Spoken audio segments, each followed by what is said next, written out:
Hi, my name is Jardine, and this is my local town of Monaro. My family moved here in 1836, and we are still on the same property as when we first moved here.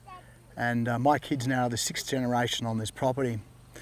When I was a little boy, I can remember my father driving big bullocks up to the siding station here at Monaro. They'd be loaded onto the railway line, onto the stock carriages, and shot up to Homebush. Back in those days, Monaro was a very busy town. We had two pubs, a butcher, a baker, antique shop, hotels, B&Bs.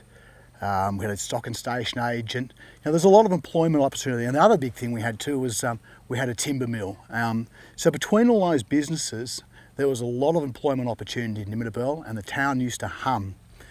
The agriculture scene also used to employ a lot of people, which sadly today just can't. That type of business can't support a lot of employment.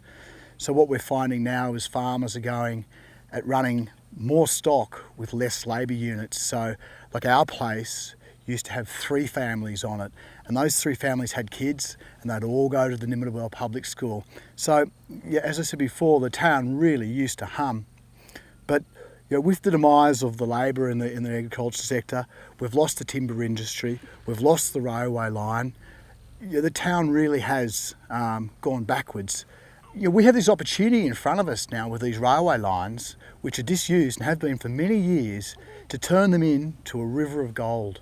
We could have people leaving Queanbeyan or leaving Mikalaga, wherever the departure place is, and riding for 150 kilometres all the way to Bombala. The similarities between what we offer here on the Monaro, which is unique countryside in Australia. You don't get this all throughout Australia. It is very unique.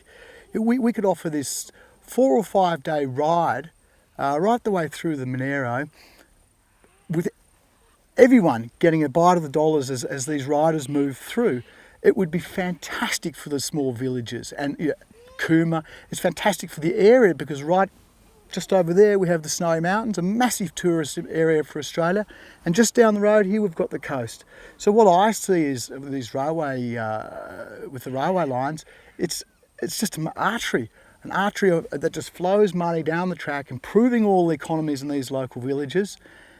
And it's just sitting there, an asset that's crying out to be used and turned into a far greater asset that'll bring life back to these small villages. I guess another thing that's impacted Monaro is technology and the way motor vehicles have developed, where they can travel further, faster, with less fuel. I think back in the old days, it was said that no one would drive through Monaro without pulling up and having a beer in either all of the pubs, or both of the pubs in that case. It was just as a way to catch up with people and learn the news. But nowadays, traffic just zoom. They're going, they leave from where they're leaving, say it be Canberra, and they might stop here at Monaro to get a pie and a coffee, but generally they're shooting straight through to their destination, which is normally down at the coast. So, this is another massive benefit of these rail trails, is all of a sudden we slow the traffic down. That we have this stream of cyclists that are on this adventure for 3 or 4 days, and they're stopping in all the local villages, they're visiting all the shops, and they're spending dollars revitalising this beautiful area. I guess when we look at the concept of rail trails, it's a big change, and a lot of people, particularly landholders, who are going to be impacted the most by the introduction of rail trails, could feel a little threatened by their introduction. And I think it's really, really, really super important that the process is a very consultative process, and we go to the landholders and we ask and we find out what are their key concerns, and then we go away and do homework as to how best address these key concerns. Now, we know there's answers to all these concerns, because rail trails operate throughout Victoria, throughout New Zealand, throughout Europe, and these rail trails pass through landholders' lands as well. So it's clear to me that there are answers to all the issues that can be raised. It's just a matter of getting people comfortable and understanding the concept and the importance, the greater importance to the rural regional development of this area.